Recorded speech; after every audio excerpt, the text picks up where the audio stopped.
আমার ছেলেকে স্কুলে নিতে আসছিলাম, আজকে আমি অফিস যাই নাই, তো ওকে নিতে আসছি। তো কি আর করার, এর মধ্যে একজনের সাথে কথা বলতে যাচ্ছিলাম, আমার ছেলে পিছে উঠতে গিয়া আর একটু হইলে বড় একটা অ্যাক্সিডেন্ট হইতো। ঠিক আছে, বড় একটা অ্যাক্সিডেন্ট হইতো। এই অ্যাক্সিডেন্ট থেকে আল্লাহ থেকে আমাদেরকে রহমত করছে, ঠিক না? এরকম বোকামি কেউ করে? নাও ধরো। এটাই হচ্ছে আজকের ঘটনা। আজকে অনেক বেশি লেট হয়ে গেছে আমার সব গুছাইতে সব গুছাইলাম আগে। আজকে অনেক দিন ধরে আমার লোটে মাছের শুটকি, এটা এই শুটকি দিয়ে আমার সিম আলু কেটে নিচ্ছে এখানে একটু, এইটা আর লাউ শাক, এই যে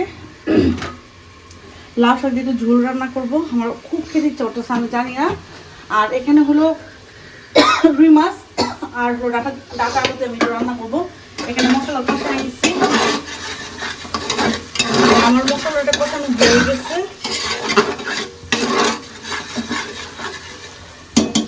আসলে বাচ্চাদের স্কুল বন্ধ আর ইলেকশনের জন্য ওইরকম ভাবে কাজ টাজ নেই। তো দেখি আজকে কি শেয়ার করতে পারি আপনাদের সাথে। আর অবশ্যই হ্যাপি ভ্যালেন্টাইন্স ডে। আমাদের তো বিয়ে হয়ে গেছে, আমাদের জামাইদের রস ফস নেই, সো হ্যাপি ভ্যালেন্টাইন্স ডে নেই। কেন আরেকটা আছে না, পয়লা বৈশাখ? পয়লা বৈশাখ তো হ্যাপি ভ্যালেন্টাইন্স ডে না, বুঝলি? ওরা একদিনই পড়ছে দুইটাই। হ্যাঁ, আমি তেলটা দিয়ে দিব এখন। আমি চাই আপনাদের সাথে আমার রান্না বান্নার টুকটাক জিনিসগুলো আপনাদের সাথে একটু শেয়ার করতাম। প্রেসার কুকারে কেন দিলাম, টাকাটা ভালো পড়ে নাই। মানে ইলেকশনের জন্য তো বিভিন্ন গ্রাম, যেহেতু গ্রাম থেকে আসে, বিভিন্ন জায়গা থেকে আমাদের সবজিগুলো আসে, সো ওইভাবে এখন সবজি ঢাকায় ঢুকে নেয়, প্রচুর দাম সবজির। তো ডাটা আনছে, কিন্তু আমার অনেক ডাটা খেতে ইচ্ছে করতেছিল, কিন্তু আমার আপনাদের রাকিব ভাই এত বোকা, সে ভালো ডাটা পায়নি, আনছে কেন? এই ডাটা সিদ্ধ হবে। আমার কাছে মোটা যে ডাটাটা আছে না, সবুজ কালার, ওই ডাটাটা খুবই ভালো লাগে। আর গরমের সময় কিন্তু, যেহেতু শীত চলে যাচ্ছে, গরমের সময় কিন্তু খেতে খুবই ভালো লাগে। এখানে মশলাটা মেখে নেবো কড়া করে, রুই মাছ দিয়ে ডাটার মধ্যে দিয়ে দিব। এটা ভালো করে 3টা সিটি আসবে যখন, আমি ডাটাটা দিয়ে তারপর মাছটা ভেজানোর মধ্যে দিয়ে দিব। আর এই চুলাটা বসাই দিব আমি আমার শাক দিয়ে শুটকিটা। তারপর আজকে আমার বাসার অবস্থা অনেক খারাপ, কাপড় জমতে জমতে এত কাপড় পাহাড় দিয়েছে, ওয়াশ করা কাপড় যেগুলা। আর তারা বাপ আর ছেলে মিলে প্ল্যান করছে, তাদের গাজরের হালুয়া করেছিলাম, খুবই মজা লাগছে। তো এই গাজরটা কেটে রাখছি রাত্রেবেলায়, আজকে হলো এটা সিদ্ধ করে রাখবো, রাত্রেবেলা আমি হালুয়াটা বানাবো। এগুলি হচ্ছে আজকে প্ল্যান। হ্যাঁ, এগুলি আজকে প্ল্যান। আর ইনশাল্লাহ কয়েকদিন পর থেকে আমরা বাসার রান্নাঘরের বাসার জিনিসপত্র একটু করে কেনা শুরু করবো। আর ইয়ানদের আবার তো 22 তারিখে পরীক্ষা শুরু হয়ে যাবে। তোমাদের তো 22 তারিখে পরীক্ষা শুরু হয়ে যাবে আবার। এই ফ্রাই প্যানটাই দিয়ে দিব। আমার ফ্রাই প্যানগুলো সব নষ্ট হয়ে গেছে, কিন্তু আসলে এমনি প্রচুর টাকা নষ্ট হয়, কিন্তু সংসারে জিনিসপত্র কিনতে গেলে না, ছেলেরা কেমন জানি করে, কিনে দিতে চায় না। আমরা মেয়েরা কি করি, কম্প্রোমাইজ করি, করে করে সব জিনিসপত্র কিনি আমরা। আমাদের ড্রেসের টাকা বাঁচায় ধরেন, আমাদের হাত খরচের টাকা বাঁচায়, তারপরে হইলে আমরা জিনিসপত্র কিনি, ছেলেরা কিনেই দিতে চায় না। যাক, আমার তেলটা মোটামুটি গরম হয়েছে, মাছটা দিয়ে দিব ওটার মধ্যে আমি।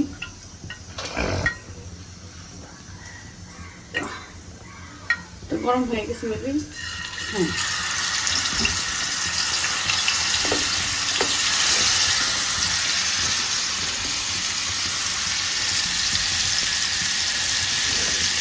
আমার এই জিনিসটা এত ভয় লাগে, সিরিয়াস ভয় লাগে।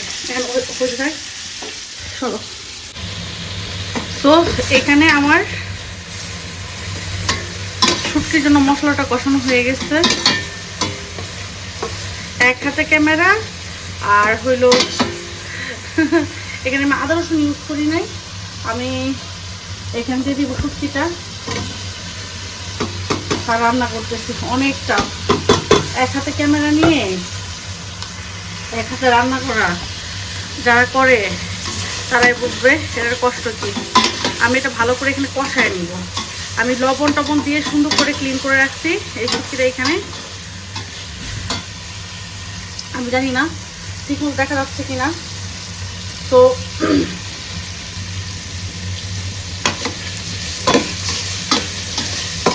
এর মধ্যে একটু পানি দিয়ে দিব, হালকা একটু কষাই নেবো এটা আমি পানি দিয়ে।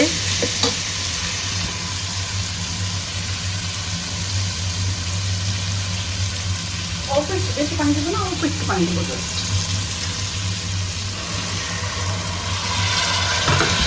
তারপরে এটার মধ্যে আমি সিমটা যে কেটে রাখছি ওইটা দিব, আর আলুটা দিব। এটা ভালো করে একটু কষানো হলে তার ফ্লেভারটা ভালো লাগবে। ও, একটা করতে গেলে আরেকটা হয় না, আরেকটা করতে গেলে আরেকটা হয় না, কি যে এক ঝামেলা। যাই হোক, আমার এখানে শুটকিটা কষানো হয়ে গেছে। একটু বড় পাতিল কেন নিলাম, তাহলে শাকটা নাড়াচাড়া দিতে সুবিধা। আর এই যে সিম আলুটা এখানে দিয়ে দেবো, কষ করে আছে। চাপা শুটকিটা করতাম, কিন্তু আমি জানি না কেন আমার একটু লোটে মাছের শুটকিটা খেতে খুব ভালো লাগে, মানে মনে চাচ্ছে আর কি। আর ভালোও লাগে কিন্তু লাউ শাক দিয়ে। ক্যামেরা একটু নাড়াচাড়া হচ্ছে, প্লিজ কেউ কিছু মনে করবেন না। আর সবাই একটু লাইক করবেন, সাবস্ক্রাইব করবেন, কমেন্ট করবেন, দেখবেন এত কষ্ট করে ভিডিও বানাই, মনটা জুড়িয়ে যাবে। যাই হোক, এখানে ডেকে দেবো, এটা এখানে বসাই দিলাম, এটা এখানে হইতে থাকুক। আর দেখি আমার তরকারি কি অবস্থা। প্রেসার কুকার ওটা কষানোর পর এখানে পানি দিয়ে ডাটাটা হয়ে গেছে আমার, একদম তরকারি কমপ্লিট।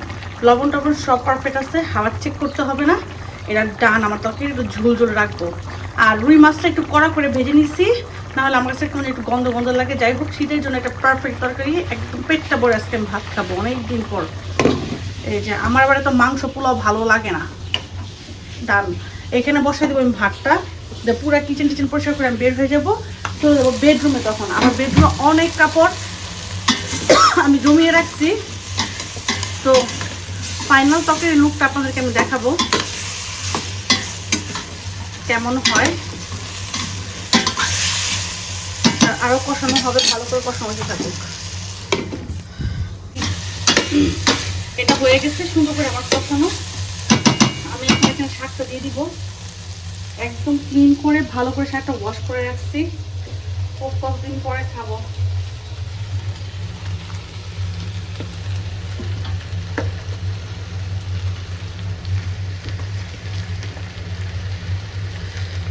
লাউ শাক কে কে পছন্দ করেন কমেন্ট করে জানাবেন। নিজেদের গাছ থাকলে আরো মজা বেশি। আমি জাস্ট অল্প একটু পানি দেবো, এই পানিটাই অল্প একটু দিয়ে দেবো এখানে।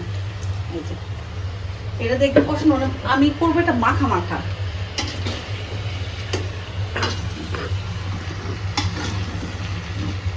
আপনারা যে কোনো শুটকি দিয়ে খেতে পারেন, কিন্তু আমার অনেক লোটে মাছের শুটকিটা খেতে ইচ্ছা করতেছিল, সো আমি লোটে শুটকিটা দিয়ে খাবো।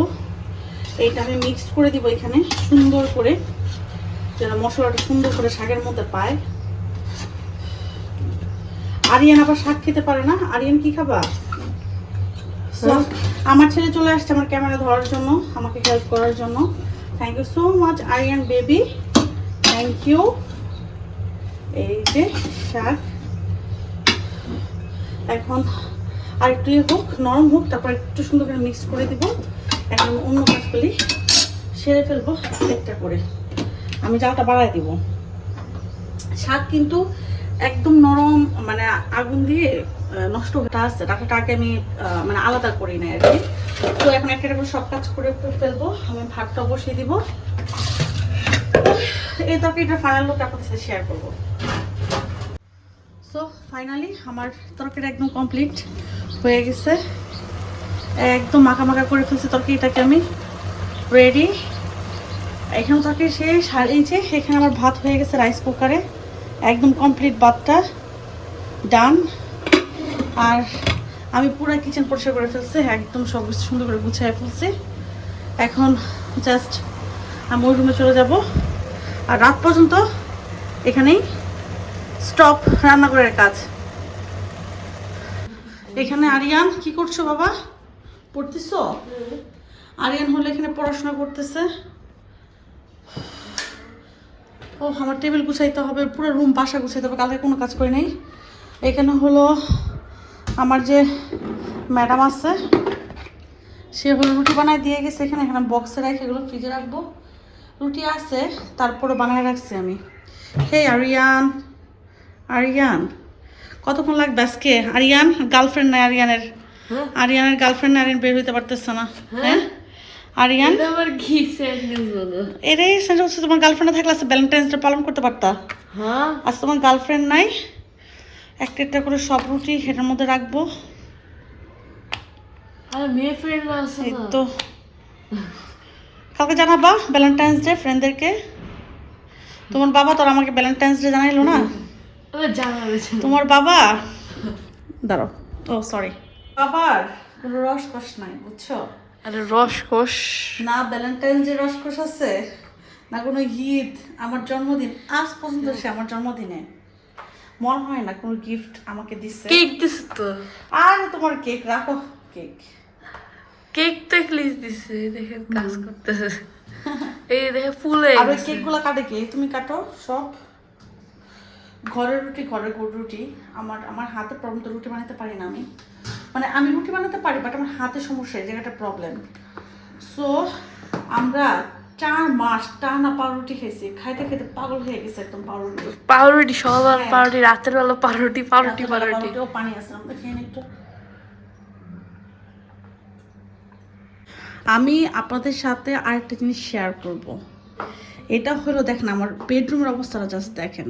হ্যাঁ, আমার হাজব্যান্ড অফিসে গেছে, আপনাদের রাকিব ভাইয়া এখান থেকে হয়তো গেঞ্জি বা কোনো কিছু সামথিং কিছু একটা নিচ্ছে, সেখানে ফেলে রেখে গেছে এই জিনিসগুলো, ঠিক আছে? আর এটা হলো 3 দিনের কাপড় ওয়াশ করছে বুয়া, সেটা হলো জমানো এখানে। এটা পুরোটা বাস করতে হবে আমার এখানে। সে আয়রন করে সেটাও ঠিক করে রাখে না, পানি খায় রাত্রেবেলা সেটা ঠিক করে রাখে না। আমি আরেকটা জাস্ট জিনিস দেখো, নামাজ পড়ে দেখেন নামাজের এইটা আল্লাহ মাফ করো, এটা হলো সে ফিক্কা দিয়ে রেখে গেছে এখানে। যাই হোক, পুরা বাসার অবস্থা এরকম। এখন আমার পুরা বেডরুম পুরা গুছাইতে হবে এখানে।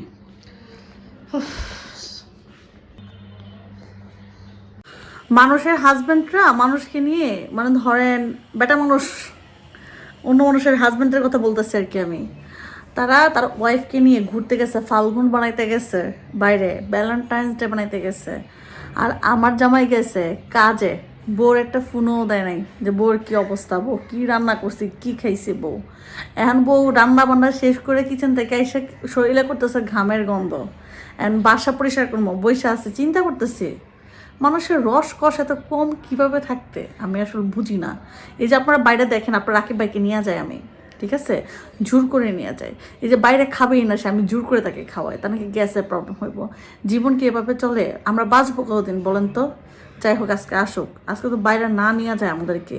ওরা যে কি করবো আল্লাহ পাক জানে, এটা সাক্ষী থাকবেন আপনারা। জানি না। আচ্ছা, আমরা এখানে ব্লগ দেখতেছি জীবনের গল্পের ওই ভাইয়াটার। যাই হোক, এখানে রাকিব, আরিয়ান এখানে রাকিব হলো হুজুর হয়ে গেছে, সে তবজি পড়তেছে নামাজ পড়ে। আর রাকিবের ছিল ওয়েট করতেছে ওখানে বাইরে যাই পেটটা ভরে খাইবো, এদিকে আমার মাথাটা ঘুরাইতেছে। রাকি, তোমার মনে আছে জীবনে কখনো আমরা ভ্যালেন্টাইন্স ডেতে কোথাও নিয়ে গেছো বা কিছু গিফট করছো? শোনো, যখন মানুষ বিয়ে করে ফেলায় তখন সে যতই সে নিয়ে যাক না কেন, ওগুলি তার লিস্টে মনে থাকে না। তাই? কিন্তু গার্লফ্রেন্ড বা এমনি যদি অন্য কারো নিয়ে যায়, বা তুমি যদি কারোর সাথে যাও, সেটা মনে থাকবে সারা জীবন।